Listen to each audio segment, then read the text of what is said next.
गाजीपुर आप सभी को मालूम है कि राजनीतिक विशेषज्ञ में कितना इम्पोर्टेंट माना जाता है। गाजीपुर जहां पे मुख्तार अंसारी का घर हुआ। चलिए यहाँ की हम लोग जनता से जानते हैं कि मुख्तार अंसारी पे जो इस समय योगी जी अपना कड़ा एक्शन ले रहे हैं, उसको देख करके ये लोग क्या समझते हैं और क्या जानते बूझते हैं। चलिए आइए गाजीपुर की जनता से हम लोग बातचीत की शुरुआत करते हैं। भैया अगर हम आपसे शुरू करें, गाजीपुर का क्या इतिहास रहा, किस तरीके की गुंडाई करते थे यहाँ? गाज़ीपुर का इतिहास तो था पहले। मुख्तार अंसारी जो ये हैं मोहम्मदाबाद के हैं, हाँ। विधायक थे मऊ से। हाँ। गाज़ीपुर में इनकी गुंडई इतनी चमकी थी कि पहले जब लाइट मिलती थी हम लोगों को, अभी तो 23 घंटा 24 घंटा 22 घंटा लाइटें मिल रही हैं। पहले लाइट के लिए रिक्शे से ऐलान होता था कि फला मुख्तार अंसारी की तरफ से भाईजान के सौजन्य से जनपद गाजीपुर वासियों को 20 घंटा लाइट मिलेगा, समय इतने से इतने, समय इतने से इतने। अच्छा। उस समय लाइटें गुंडई के बल पे मिलती थी।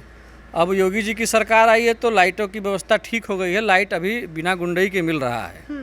आपने अभी कहा कि रिक्शे पे ऐलान होता था कि समय इतने से इतना 20 घंटा के लिए लाइटिंग मिलेगी। तो मुख्तार अंसारी मसीहा होगा कि अपराधी होगा? अपराधी है। अब मसीहा कहाँ से उसको कहा जाएगा? गुंडई के बल पे लाइट दिलवाना। और अभी वही लाइट मिल रही है, वही बिल है, वही मीटर है सबके घर में। उसका जो उपयोग कर रहा है उस समय भी लोग करते थे।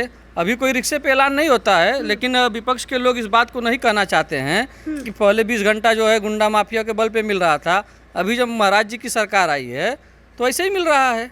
अच्छा, अगर मैं ये पूछूंगी यहाँ के सांसद के बारे में पूछूं, कौन है यहाँ के सांसद? सांसद लापता हैं, वो लापतागंज में ही रहते हैं। अच्छा। माननीय अफजाल अंसारी जी यहाँ सांसद हैं, माननीय मनोज सिन्हा जी थे यहाँ सांसद।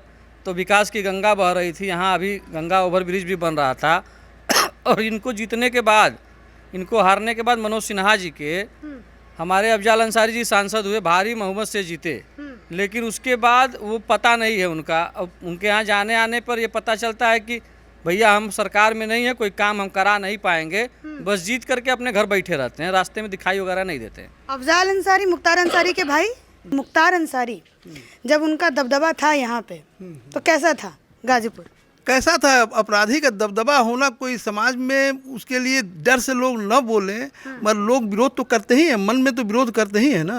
हाँ। अच्छा, ये आपने कहा कि मन में लोग विरोध करते हैं लेकिन सामने नहीं विरोध दिखा पाते थे। ये किसके दम से ऐसा हुआ कि आज जो गाजीपुर का बच्चा ये कह रहा है कि मुख्तार अंसारी जो है वो आपका अपराधी? ये योगी जी की कृपा हुई कि उत्तर प्रदेश को अपराध मुक्त कर दिया जाए, और योगी जी जो काम कर रहे हैं वो बहुत अच्छा कर रहे हैं।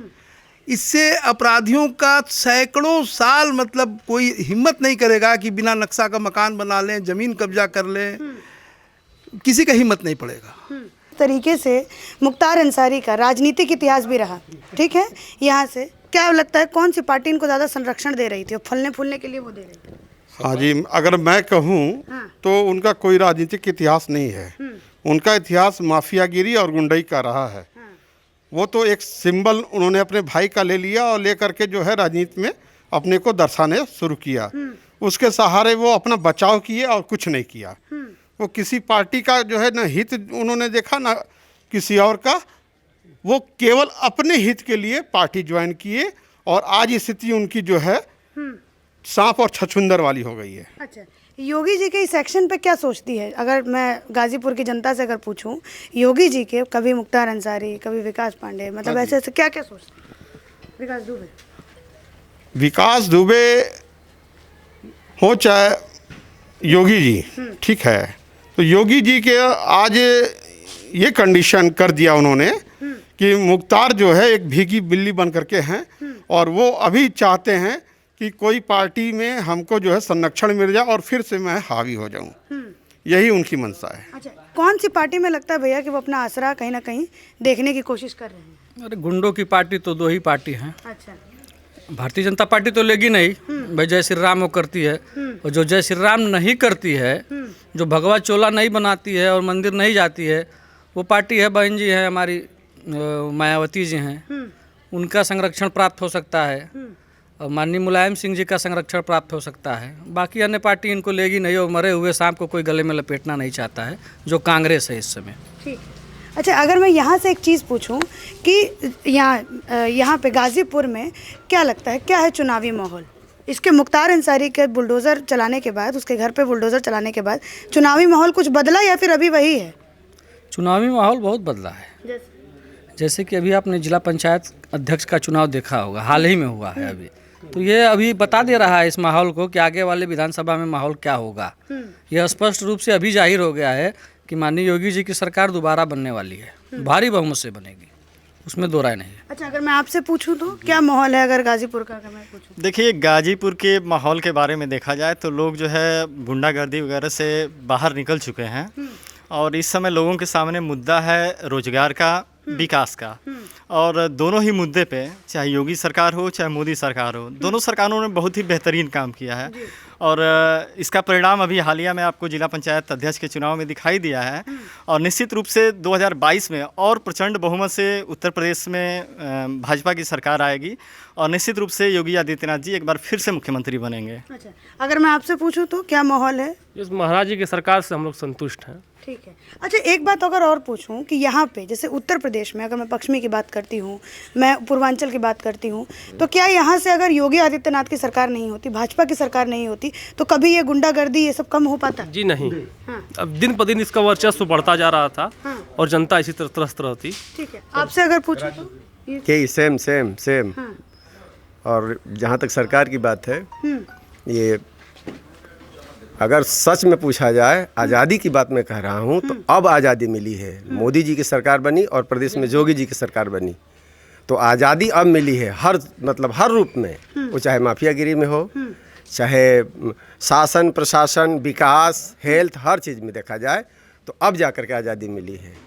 और आने वाला जो समय होगा 2022 का, वो और ही प्रचंड बहुमत का होगा और योगी जी फिर जो है फिर मुख्यमंत्री बनेंगे। अच्छा, अगर मैं आपसे पूछूं तो थोड़ा मुझे समझाइए ना कि कैसा था गाजीपुर और अब में क्या बदलाव? गुंडई का एक नज़ीर आपको बता दूं कि इनकी गुंडागर्दी का इस तरह का दहशत का आलम था कि जो यहाँ की भूम क्रीम ज़मीनें जो थी, जो कमर्शियल ज़मीनें थी, उन पर इनका हाथ चला गया और कह दिया गया कि अब पैसा ले लो, या बिना पैसा लिए जैसा आदेश होता था वह ज़मीन खाली हो जाती थी। यहीं बगल में गजल होटल गिराया गया, बगल में एक और भवन गिराया गया। जो भूमि इन्होंने बिना औने पौने भाव में गरीब किसानों का, गरीब लोगों का लिया था, आज जब यह योगी सरकार आई है, चुन चुन करके जो इनके भवन बनाए गए थे, जो सरकारी ज़मीन पर कब्जा था, यहीं बगल में 4 लेन पर एक सरकारी ज़मीन 4 बीघे की थी आपके फतुल्लापुर में, उस कब्जे को हटाया गया। गजल होटल जो शहर का क्रीम जगह है, कैंटोनमेंट एरिया जिसको पते कर गाजीपुर, उसको ढहाने का कार्य योगी जी कहे। अब योगी जी के द्वारा जो यहाँ की जनता है, सबसे ज़्यादा प्रभावित व्यापारी वर्ग खुश है। व्यापारी वर्ग खुश होने का कारण यह है कि जब यह शटर में ताला बंद करके जाते हैं तो इनकी घर की पत्नियां, माताएं यह अफसोस में रहती हैं कि मेरा बेटा, मेरा पति घर सुरक्षित आ जाएगा कि नहीं। वह आलम गया, सारे लोग खुशी के आलम से एकदम बाहर हैं, लोग एकदम खुशी में जो है अपना वो कर रहे हैं। और एक लोगों का विश्वास और है कि 2022 में अगर काश फिर अगर इनकी सरकार बन जाती तो जो गाजीपुर का विकास ही नहीं, पूर्वांचल का विकास जो रुका है, योगी जी के आने से हम लोग कहीं दिल्ली और लखनऊ की तर्ज पर यहाँ अपने पूर्वांचल को देख सकते हैं। और यहाँ के व्यापारी इसलिए खुश हैं कि हम लोग जो है इस एक बार जो एकदम सुरक्षित अपने को महसूस कर रहे हैं। अब हम लोग के अंदर न कोई डर है, न कोई गुंडा टैक्स है, क्योंकि यहाँ गुंडा टैक्स चलता था। जो भी व्यापारी क्रीम तरह के थे, जिनका एजेंसी था, जो बड़े बड़े वो लोग बिजनेस करते थे, इनका एक जो है फरमान लेटर जाता था, जेल के अंदर से यह फरमान भिजवाते थे और वह फरमान लेकर के जाते थे कि हमको 1 करोड़ चाहिए, तो 1 करोड़ शाम तक उनके यहाँ पहुँच जाता था। यह गुंडागर्दी का इनका आलम था। उस आलम से यहाँ के लोग को निजात मिला है और कोटि कोटि बधाई देते हैं यह योगी सरकार को कि कुछ हो या न हो, हम लोग दहशतगर्दी और गुंडागर्दी से बाहर निकल चुके हैं। अच्छा, एक अगर मैं चीज़ पूछूं आपसे कि जैसा इन्होंने कहा कि गुंडा टैक्स लगता था जब मुख्तार अंसारी था, तब यहाँ पे गुंडा टैक्स लगता था और व्यापारी जो थे वो बहुत परेशान थे उस चीज़ से। कुछ एक आध एग्जाम्पल आप मुझे बताइए इसका। अब ऐसा कंटेनमेंट करना ठीक नहीं है। हाँ, लेकिन ऐसे बहुत कमेंट ना भैया, हाँ कमेंट करना वही ठीक नहीं है। बहुत लोग त्रस्त थे इससे, बहुत लोग त्रस्त थे। कोई सकारेगा नहीं इस बात को अच्छा, खुलकर, लेकिन सभी लोग अच्छा, ऐसा क्या है कि आजकल आज भी जब मुख्तार अंसारी जेल में है, वो योगी जी का पूरा एक्शन है उसके ऊपर, लेकिन लोग जो है वो खुल के नहीं बोलना चाह रहे हैं। अरे उनके गुर्गे अभी जेल के बाहर हैं और धमकी वगैरह देना चालू कर रहे हैं। योगी जी ने गुर्गों को मुर्गा बना दिया है, लेकिन अभी कुछ गुर्गे बाकी हैं। आपराधिक इतिहास तो इनका बहुत रहा। अभी मऊ में आप जाएंगे, पास ही का जिला मऊ है, वहाँ दंगा इन्होंने कराया था। एक 47 लेकर एक खुली जिप्सी में घूमता था। अब आलम समझ लीजिए, यादव जी बल्टा से जो दूध लेके जाते दूधिया थे, वो गए यहाँ से, जो गाजीपुर से नहीं, मऊ जनपद में जो दूधिया गए वापिस नहीं आए। उनका कोई हिसाब तक नहीं लगा पाया। उनको काट करके कहाँ फेंक दिया गया, कोई हिसाब नहीं लगा गया। हमको लग रहा हजारों हत्याएं उसने करवाई थी वहाँ, और कुएं में फिकवा दिया, कहाँ फिकवा दिया, लाशों का पता नहीं चला। और खुलेआम जिप्सियों में ये घूमता था। ज़मीन की जहाँ तक बात है, जितनी क्रीम ज़मीन है, अभी मऊ में एफसीआई का गोदाम था, करोड़ों रुपया वो सरकार से ले रहा था। उसकी बीवी हैं अफसा बेगम भी इसमें लिप्त हैं। उनका साला, उनके बहनोई, जितने उनके परिवार के लोग हैं, सारे इस कुकृत्य में सम्मिलित हैं। सबके नाम से कहीं ना कहीं ज़मीनें हैं। जिनकी कौड़ियों की औकात नहीं थी, आज करोड़ों की औकात है। हमारे सामने जिनकी औकात नहीं थी, जिनकी मोटरसाइकिल बिक गई, बसें बिक गई, वो आज 50-50 लाख की गाड़ियों से चलते हैं। अभी असलहे उनके जब्त हुए हैं, वो गाड़ियाँ भी जब्त हुई हैं। अभी आरडी गाड़ी भी जब्त हुई हैं उनके साले की।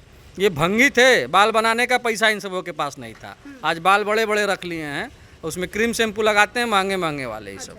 ये लेकिन ये सब संभव किसके द्वारा किया गया? जैसे आपने कहा ना कि जिनकी कोई हैसियत नहीं थी, आज वो ऑडी गाड़ी में घूम रहे हैं। किसके वजह से ये सफल हो पाया? कहीं ना कहीं सरकार की इसमें योगदान था? सरकार का योगदान नहीं था भैया। अब होता है ना कि जैसे सैया भय कोतवाल अब डर काहे का, तो इनके सैया हुए थे मुख्तार अंसारी। मुख्तार अंसारी के जितने भी रिलेटिव हैं, जितने भी, हम बता रहे हैं, आप पता करिएगा निचले स्तर से जा करके। उनके समाज के लोगों ने बताया, हमको क्या पता है। उनके समाज में भी बहुत से फिरके अलग अलग हैं, तो लोग बताते हैं। कुछ लोग हैं जो मुख्तार अंसारी के साथ हैं, सारे मुस्लिम नहीं हैं। उनके आका सारे मुसलमानों के वो रहनुमा नहीं हैं। कुछ मुसलमान जो अच्छे हैं वो बताते हैं कि भैया इन सबों की खाने की औकात नहीं थी। मुख्तार अंसारी टेंडरों में भ्रष्टाचार करा करके मेरे लोगों को टेंडर मिलना चाहिए, जिस पे हाथ रख दिया उसको टेंडर मिल गया। वो आज कौड़ियों से करोड़पति हो गया। बिजली विभाग का ठेकेदार हो गया, पीडब्ल्यूडी का हो गया, जिला पंचायत का हो गया, सिंचाई विभाग का हो गया, तमाम विभागों में कब्जा था। अब योगी सरकार आई है, ऑनलाइन टेंडर हो गया, जहाँ से बैठे हुए डाल दीजिए, बनारस से डाल दीजिए, कलकत्ता से डाल दीजिए, दिल्ली से डाल दीजिए। अब तो जेम पोर्टल से खरीदारी होने लगी। अब माफियागिरी खत्म हो गया है और टेंडर के भ्रष्टाचार भी खत्म हो गए हैं। टेंडर का आप अभी मुझे एक किस्सा बता रहे थे, बताइए वो वाला किस्सा। बताएंगे कैमरे पे कि नहीं बताएंगे? बता दिया जाएगा। बताइए। अभी टेंडर था यहाँ सिंचाई विभाग में, तो सिंचाई विभाग के टेंडर ऑनलाइन थे। ठीक है, ऑनलाइन टेंडर हम लोग डाले थे। तो ऑनलाइन टेंडर में भी चूँकि यहाँ की अलका राय विधायिका हैं, उनका फ़ोन अधिकारी के पास गया कि भाई हमारे लोगों को काम मिल जाना चाहिए, मेरे विधानसभा में कोई काम नहीं डालेगा। और वही सही हुआ। 2 बार 3 बार टेंडर हमारे द्वारा डाला गया, वो टेंडर कैंसिल कर दिया गया और उनके व्यक्ति को दे दिया गया। तो कहीं ना कहीं ऑनलाइन टेंडर में भी गड़बड़ घोटाला है, लेकिन उतना घोटाला नहीं है। जहाँ 100 के 100 घोटाले हो जाते थे, यहाँ 1-2 घोटाले तो हो ही रहे हैं। 1-2 घोटाले हो रहे हैं। अच्छा, अगर मैं ये पूछूं कि हाँ, एक सेकंड बाबा, बस मैं एक चीज़ इनसे पूछ लूँ, फिर उसके बाद आपके पास ला रही हूँ। योगी जी में ऐसा क्या करिश्मा है जो पुरानी सरकारें नहीं कर पाई, जो माफिया को, गुंडे को, बदमाश को अपना वो समझती थी कि ये हमारा पावर है, इसके ज़रिए हम जनता को जीत सकते हैं। लेकिन योगी आदित्यनाथ में ऐसा क्या करिश्मा है कि उनको वो जेल के अंदर पहुंचा देते हैं? किसी किसी की तो गाड़ी भी पलटवा देते हैं। अरे गाड़ी पलटवाते नहीं है, गाड़ी पलट जाती है। और ऐसे अपराधी माफियाओं की गाड़ी पलट जाए तो अच्छी है। विकास दुबे का आपराधिक रिकॉर्ड आप देखेंगे तो बहुत लंबा रहा है। और हमारे प्रशासनिक जो लोग थे वो मारे गए। महाराज जी ने गाड़ी पलटवा दिया कि पलट गया, इसका कोई प्रूफ नहीं है। गाड़ी है, पलट जाएगी, बरसात का दिन है। योगी जी में ऐसा क्या करिश्मा है कि जो दूसरी सरकारें नहीं कर पाती हैं वो ये आसानी से कर लेते हैं? योगी नाम में ही करिश्मा है। अच्छा, योगी है, वो आदमी योगी है, उससे किसी से मतलब नहीं है। 1 रुपये का भ्रष्टाचार करना नहीं है। उनके पहनावे ओढ़ावे को देखिए, एक बैग लेकर के वो चलते हैं। अपनी गाड़ी में एक ही बैग उनके होता है, जिसमें 2-3 सेट कपड़े होते हैं। और कपड़ा ही देख लीजिए साधारण है, बिना एसी के रूम में सोते हैं। आप गोरखपुर चले जाइए, मुख्यमंत्री कार्यालय चले जाइए, वहाँ की सारी एसी उन्होंने निकलवा दिया है। वीवीआईपी सुविधाएं जो थी उन्होंने छोड़ दिया है।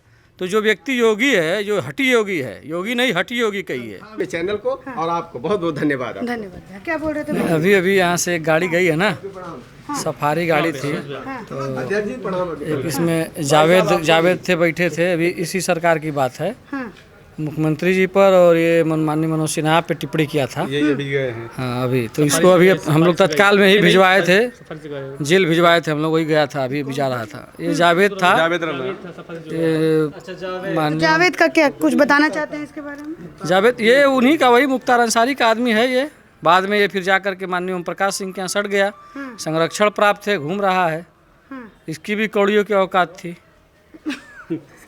अच्छा, अगर मैं आप लोगों से सीधा सवाल ये पूछूं, अब आखिरी सवाल पूछूंगी आप सभी से कि इस बार का जो इलेक्शन होगा, ठीक है, उसमें यहाँ पे गाजीपुर में ये जो मुख्तार अंसारी पे कार्रवाई हुई है, ये कितना सटीक बैठेगा? ये कितना बड़ा मुद्दा होगा भाजपा के लिए अगर पूछूं तो? भाजपा के लिए तो ये बड़ा मुद्दा है, ये है। हाँ। ये जिनके जिनके मकान गिराए गए हैं, जिनके जिनके ऊपर कार्रवाई हुई है, ये बनिया समाज को ही प्रताड़ित करके ये रुपया कमाए हैं, पैसा कमाए हैं। ये जो अभी बता रहे थे, आपके अभी पूछ रही थी जिनसे, यहाँ एक पत्र जारी होता था, चुनाव में भी पत्र जारी होता था, वो उर्दू में जारी होता था कि इनको सपोर्ट करिए, इनको सपोर्ट करिए। और बनिया बिरादर के यहाँ लेटर पहुँचता था पैसा वसूली का, और लोग देते थे डर के मारे, लोग देते थे। बनिया बिरादरी तो हमेशा से देती ही आई है। अगले सरकार में गुंडई के बल पे था, इस सरकार में स्वेच्छा से देती हैं। लंच और मंच का पूरा व्यवस्था बनिया ही न करता है। बोलते हैं नेताजी मंच भाषण अच्छा अच्छा देते हैं, लेकिन मंच के पीछे जाइएगा तो बनिया ही है। बनिया मेन स्तंभ है। बनिया वोट बीजेपी को ही करता है, लेकिन उतना लाभ बनिया को मिलता नहीं है। अच्छा, इसका कारण क्या समझ में आता है बनिया को जो लाभ नहीं मिलता है? कारण है, बनिया एक, अब सोच लीजिए कि साधारण सा जीव और बहुत सीधा साधा जीव को ही बनिया कहा जाता है। उसको जैसे कहिएगा वैसे वो मानता है। उसको प्रेम से थोड़ा सा बोल दीजिएगा तो आप पे पूरा निछावर कर देगा कि नहीं भैया आए हुए हैं, इनको जिताना है। और हम लोगों ने बहुत से लोगों को नेता बनाया है। नेता बनाने की हम लोगों की यहाँ फैक्ट्री है। उस मशीन में हम लोग डालते हैं तो नीचे से लोग निकलते हैं, सभासद, जिला पंचायत, विधायक, सांसद, मंत्री, सब निकलते हैं। मशीन हम लोगों के पास है।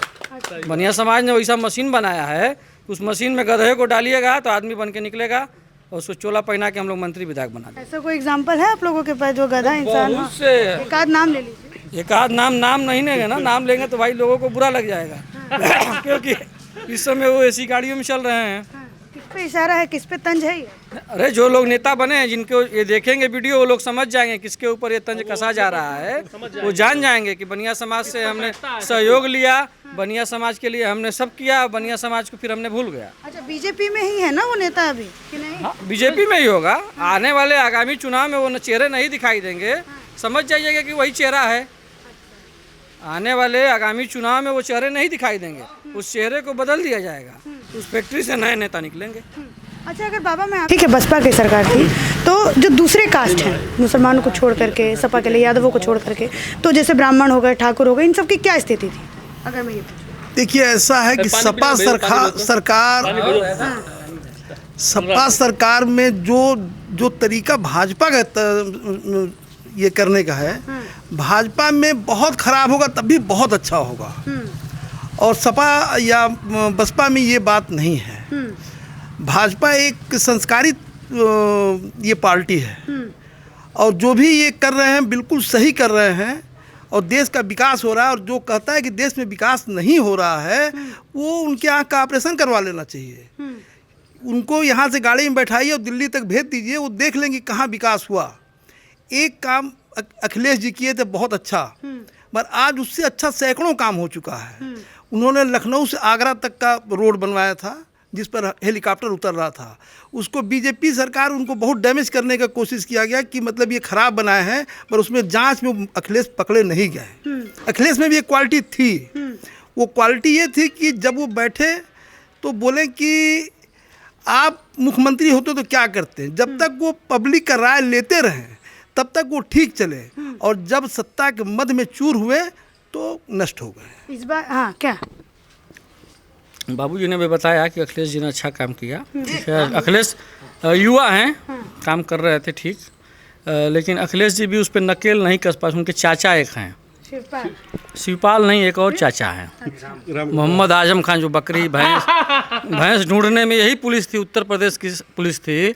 उस समय आजम खान मंत्री हुआ करते थे, उनके भैंस ढूंढने में कई थानों की पुलिस लगी थी। आज उनके ऊपर बकरी चोरी का मुकदमा कायम हो गया है। पहले भैंस उनकी गायब हुई थी, अब किसी ने बकरी चोरी का मुकदमा उनके ऊपर लगवा दिया कि मेरी बकरी आजम खा के बाउंड्री में गई और ये काट के खा गए या चोरी कर लिए। तो आजम चाचा का भी हालत इस समय खराबे है। अभी भर्ती थे, हम लोग सोचे कि सपुर्दे खाक हो जाएंगे, लेकिन अल्लाह का करम था कि बच गए और अल्लाह उनके ऊपर करम बनाए रखे। सपा सरकार की मैं बात कर रहा हूँ। सपा सरकार में थानाओं में इफ्तार पार्टी होती थी, आपने देखा होगा, आप लोग तो जाते रहते हैं। वो इफ्तार पार्टी अब बंद हो गई है। सरकारी खर्चे से पुलिस वाले कराते थे इफ्तार पार्टी। आता कौन था? छोटे भाई का पजामा और बड़े भाई का कुर्ता जो पहनते हैं वही लोग थाने में आके इफ्तार करते थे। अब वो इफ्तार पार्टियाँ बंद हो गई, किसी थाने में नहीं होता है। ये योगी सरकार की उपलब्धि है, ये जान लीजिए। मस्जिदों से मंदिरों से जो अजानें होती हैं, अजानों का वॉल्यूम धीमा है। अभी माननीय अफजाल अंसारी ने एक रीट दाखिल किया था कोर्ट में, अभी चुनाव ही हाल ही में किया था। उस पर कोर्ट ने भी ये कह दिया कि आपको यह अधिकार नहीं है कि आप मस्जिद से ऐलान कर करके या फिर मस्जिद से बहुत ज़्यादा तेज़ आवाज़ में कर करके किसी के स्वतंत्रता को भंग करेंगे या किसी के कानों तक ये आवाज़ जाकर डिस्टर्ब करे तो आप नहीं कर सकते हैं। और बैन लगा था कि सभी मस्जिदों से माइकें उतार दी जाएँ। लगभग उतर गई हैं। बाकी जो उस तरह के पाजी टाइप हैं, काजी और पाजी दो होते हैं ना इनके। एक काजी होते हैं, एक पाजी होते हैं। पाजी समझाइए, पाजी नहीं समझ में। पाजी तो समझ में, पाजी नहीं है। पाजी वही जो छोटे भाई का पजामा और बड़े भाई का कुर्ता पहनते हैं, उनको पाजी कहा जाता है। और जो सामान्य तरीके से रहते हैं, जो पाँचों वक्त, वाकई में 5 वक्त का नमाज पढ़ता है और जो सही में मुसलमान होता है, जिसके पास मुसल्लम ईमान है, वो इस तरह की बातें नहीं करेगा। वो गाय को गाय माता कहेगा और राम भगवान को अपना आदर्श वो मानता है। ये जान लीजिए, राम भगवान को वो आदर्श अपना मानता है। और बाकी पाजियों का क्या है? पाजी तो अपना इस तरह से चलते रहते हैं, मस्जिदों से ऐलान करेंगे, अजान करेंगे और कुरान के बारे में पूछ दिए तो जानकारी वगैरह कुछ रहेगी नहीं उनको। चलिए, ये थी गाज़ीपुर की जनता जिन्होंने पूरी तरीके से बताया कि क्या था मुख्तार अंसारी का यहाँ पे डर, खौफ और किस तरीके से उसके ऊपर जो है आप ये कह सकते हैं कि कब्ज़ा किया आपके योगी आदित्यनाथ ने। इसी के साथ धन्यवाद।